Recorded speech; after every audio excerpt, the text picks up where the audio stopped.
got the camera turned off for her about the time her Facebook turned. But I've been crying and everything else all puffy.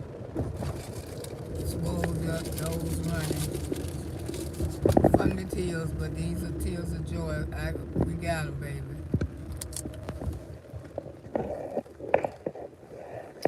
We got y'all nephew.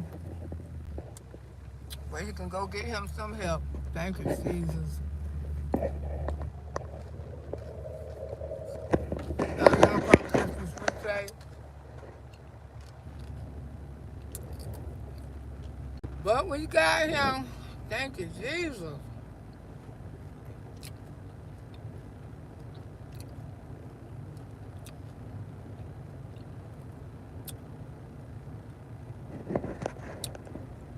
Y'all, a lot of y'all gonna have to catch this as an upload replay. But I ain't gonna tell y'all no lie. When I seen my child, I like that.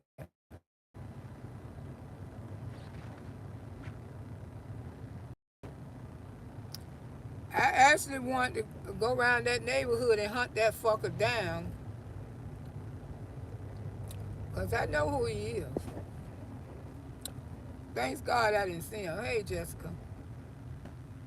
Thanks God that I didn't see that perch sign because y'all would have been having Auntie have to make I might would have been sitting behind $1 million on. Because what I would have did to that child. I ain't lying. Hey, Bobby. We got his ass. My phone died, y'all. But I don't want to show y'all my child looking like that. I didn't even want to take a picture of him looking like that. That's how bad that eye looked, and my God. He really was trying to take my child eye off of him. I can actually stand up there looking at my child, and I could see the inside. I could see his inside of him. And I wonder how in the hell the hospital let him out. Ain't no, I just blinked. Why did they release him with his eye when you could see all other stuff all behind a damn eye? Like a fucking horror movie. Like a fucking horror movie. I'm not lying, y'all. His eye. And I hope they take him to the hospital, to Martin Plant Hospital, because that's where he need to go back. And they need to get into that eye right away. Because I believe another day would have went by, that whole eye was going to end up rotting inside. And he was going to lose it. And I just hope to God ain't too much damage done to it now, Father. His eye is messed up, y'all. Really is.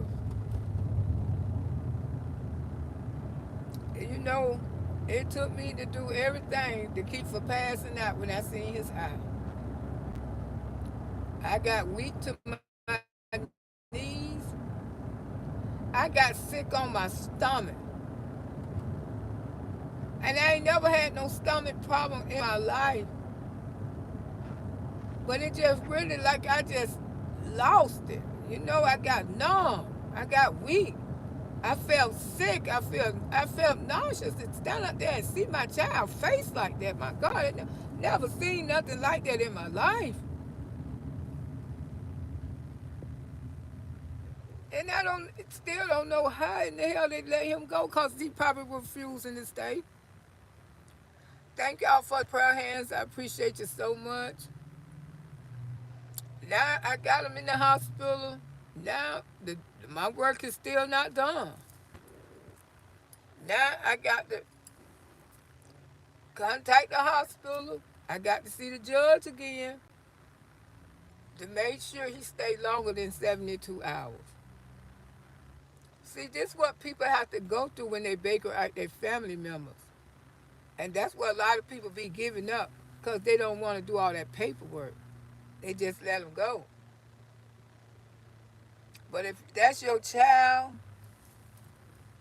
and then I got some devastating news this morning. My girlfriend, the one who had been fighting with her child like my child, I showed her what to do to bake out her babies and stuff. One of them, it's okay.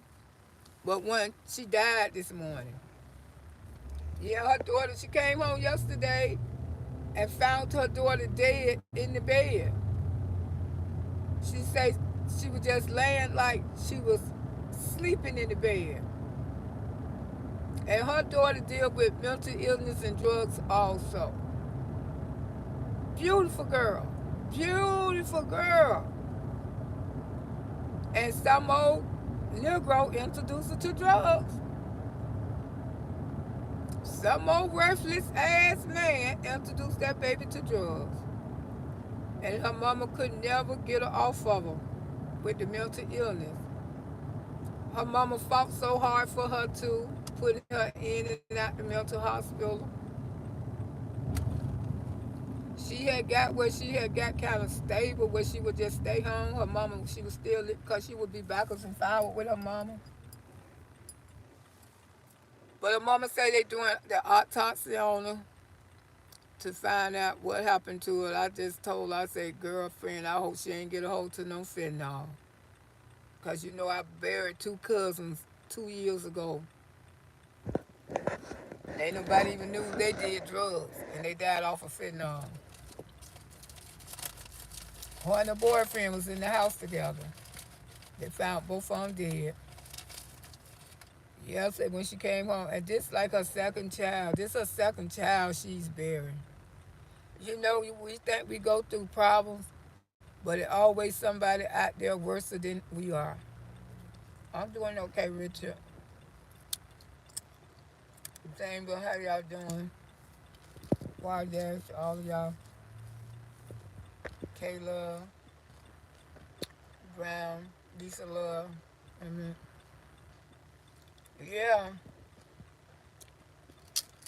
She found the day when she came home from work yesterday. Said she was just laying up in the bed. Her eyes was open like she was asleep.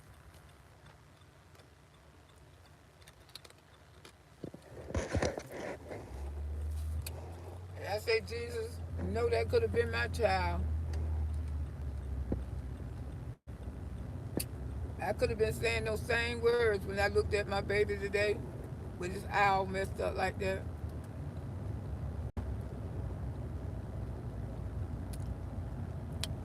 Just seeing him in that condition, no mother want to see her child in that condition.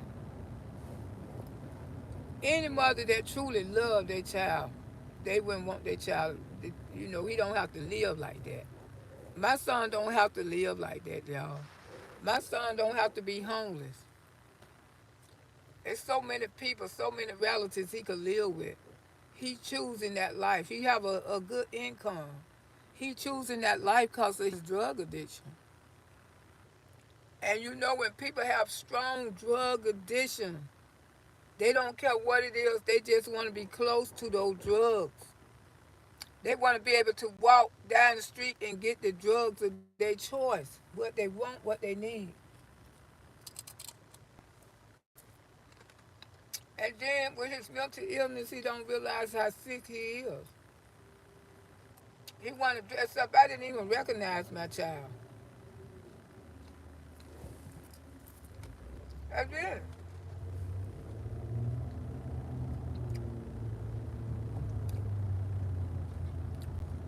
And he had Hoover blankets with him. I don't know what is a blanket warmer. It looked like a piece of plastic folded up in the bag. That's what they give to the homeless people who sleep out the door when it's cold weather. It be folded up in a little plastic bag. They say they call them Hoover blankets. Back there in the day when the world went into a depression, people was living on the outside because a lot of homeless people. When the world went into the deep depression, they had to sleep with newspaper on top of them to try to keep warm when it got cold. So now they make a blanket that inside a little packages, and they call them Hoover blankets, named after the president Herbert Hoover, who caused the depression. Yes, people, the millionaires and stuff was killing themselves. The millionaires was jumping out of windows and stuff because they didn't want to live because they didn't have no more money. The government took everybody's money. True story. If you went to school, you should know that. Your history should have taught you about the Hoover, the Hoover days. Yes, and now they got the blankets out here for the homeless. It's a blanket that be in a piece of plastic, y'all, and that blanket keep them warm at night. And they call them the Hoover blankets. I said, I ain't never seen nothing like that. And the police say, yes, they use them blankets to keep them warm at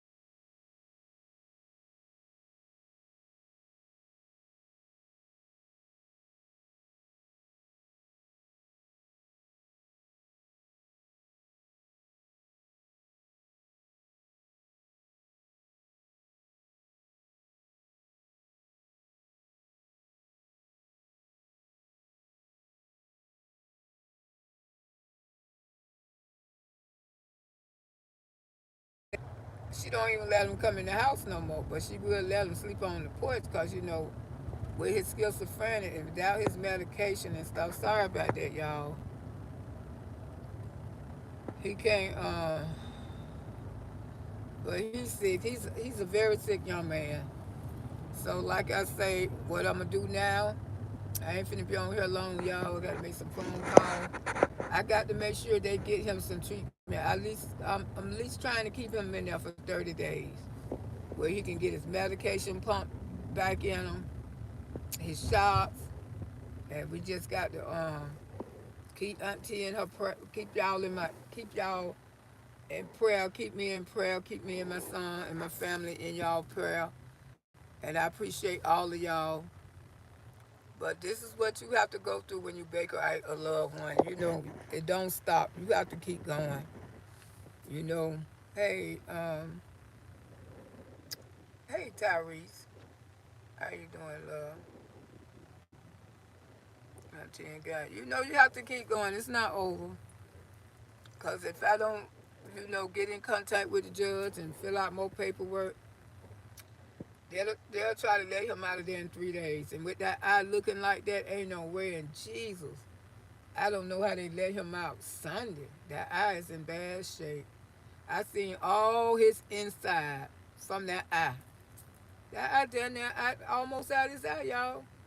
And it's just leaking and running. It's in bad shape. And the police officers say, Miss Brown, you doing the right thing because his eye is worse than I seen it the other day. He said, my God, I can't even hardly stand and look at it. And I could imagine what you going through to see your child like that. I said, yes. I mean, I got weak to my knees and I got sick to my stomach. I wasn't trying to get like that on purpose, but people always tell me I'll do this and I'll do that when something happens to me. And I said, God, I know you got me.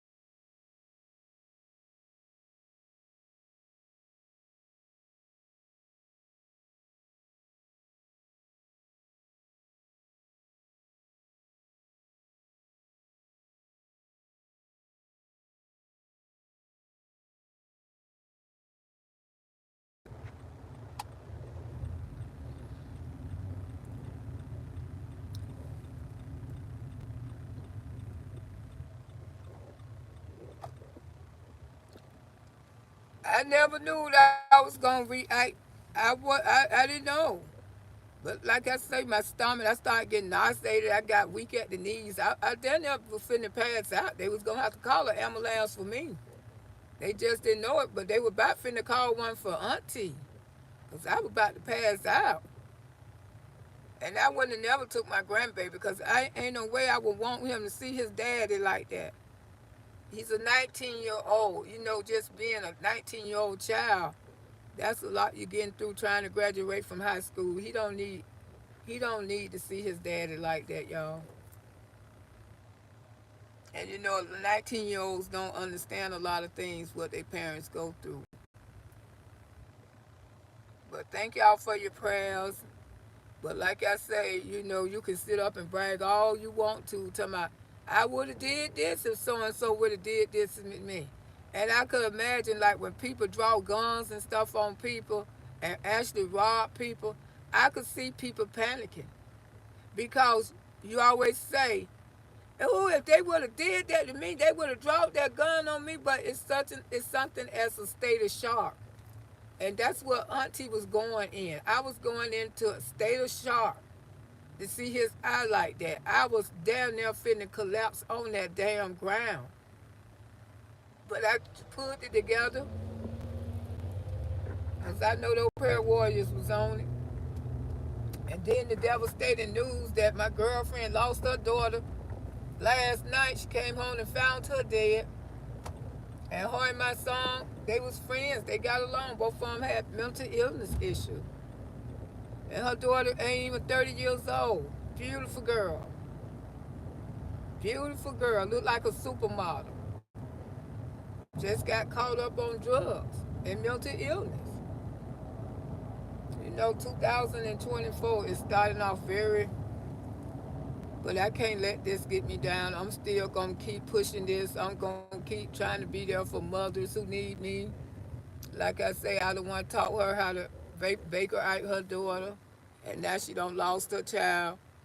We losing too many of these young people, y'all. I mean, somebody, if you're gonna do something on YouTube, come and be a spokesperson for people with mental illness going through all of this. I mean, don't try to get on YouTube and embarrass people by throwing them $10 damn and walking away out their damn life when our people is actually out there losing eyes and dying and stuff. It's really sad. But I'm gonna get on off of here and thank y'all for your prayers because I just need to go home and just try to take it easy. At least I got the hard part over with. I got them in that hospital. Thank y'all for your prayers and thank y'all for your support. I love y'all.